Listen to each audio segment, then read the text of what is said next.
In this video, I will be reviewing what I have found to be the most helpful resources for learning Sanskrit. By far the best and most helpful book available is this Assimil edition. It has 100 bilingual lessons of gradually increasing difficulty. All of the grammar of classical Sanskrit is introduced. All of the dialogues and exercises are recorded by professional actors and are of excellent scholarly quality. Towards the middle of the book, you begin to get adaptations of Sanskrit literature, and soon thereafter, unadapted texts. Every lesson and every exercise is printed both in Devanagari and in transliterated Roman letters. You should definitely learn the Devanagari if you are serious about learning Sanskrit, but there is no official writing system for the language.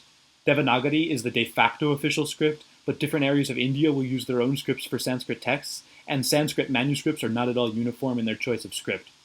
The reason that this book is the best of its kind is because it is the only source I know of that has extended, professionally done recordings made for beginners.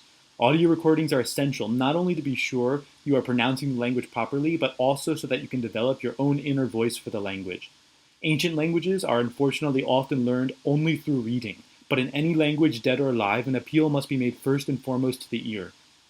Additionally, if you are at all interested in speaking Sanskrit, this extensive listening practice will prove to be very valuable. The only potential downside for this book is that it is written in French, and will likely never be translated into English.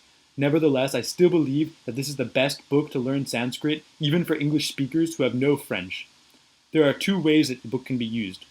First, you could acquire a basic passive understanding of French, perhaps using Assimil's course French with Ease. For an English speaker, learning to understand enough French to use the course can be done in just a few weeks of dedicated work. You could then use online dictionaries to help you decipher the French. Second, you could learn Sanskrit from another book and then come to this course afterwards. In this way, you'll already have a basic understanding of Sanskrit grammar and will not need much explained to you, and your knowledge of Sanskrit vocabulary will help you understand the dialogues. Any unknown Sanskrit words can then be looked up easily with online dictionaries. If you master and absorb all of these dialogues, you will have an excellent command of Sanskrit and will have been exposed to over 1,700 words. This is the book that has been most central in my own learning of Sanskrit, and I cannot recommend it more highly. If you do not want to start with the Assimil course, or you're looking to complement Assimil with traditional grammar translation style textbook, these two textbooks are your best bet. On the left we have Naur's Sanskrit Grammar and Reader.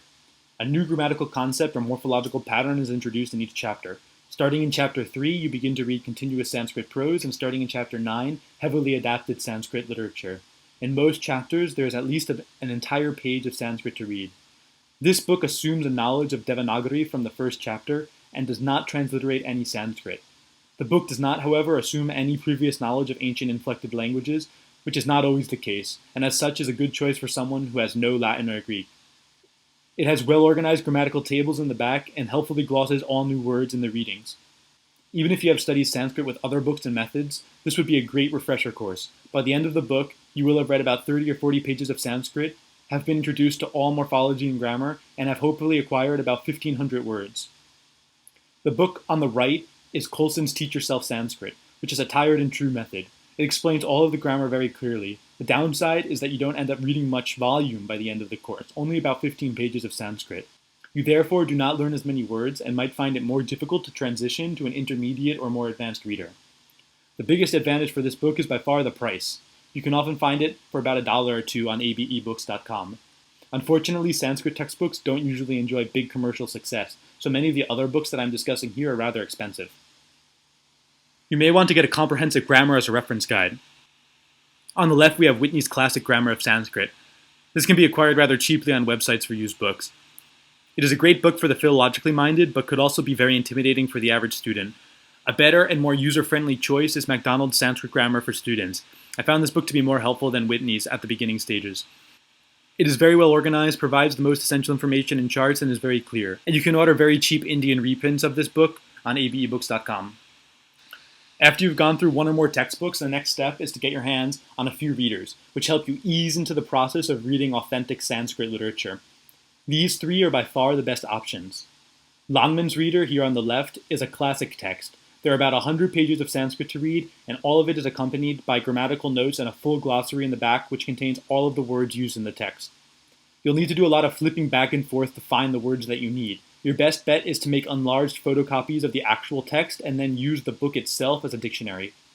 The book is in the public domain and is free online, but you can get a paper copy for very cheap from online booksellers.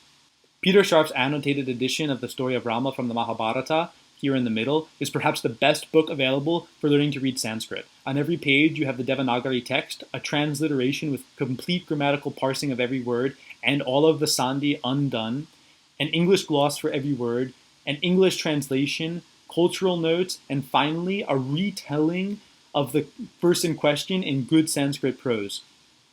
The book is massive, and it contains everything you need to learn Sanskrit. You could study this book every day for a few hours for an entire year and still have much more to gain from it. If you are philologically minded and curious, you could even start with this book from scratch with no prior experience with Sanskrit, but I would recommend that only to very advanced language learners. Finally, on the right here, we have an annotated edition of the Bhagavad Gita, which I found very useful. It's not as thorough as Sharp's book in teaching you Sanskrit, but it is good for casual reading. Finally, if you're interested in the language of the Vedas, these books by MacDonald are the best places to start. Unless you're a comparative linguist who has studied other ancient languages, it is best to first acquire a good working knowledge of classical Sanskrit before moving back to Vedic Sanskrit.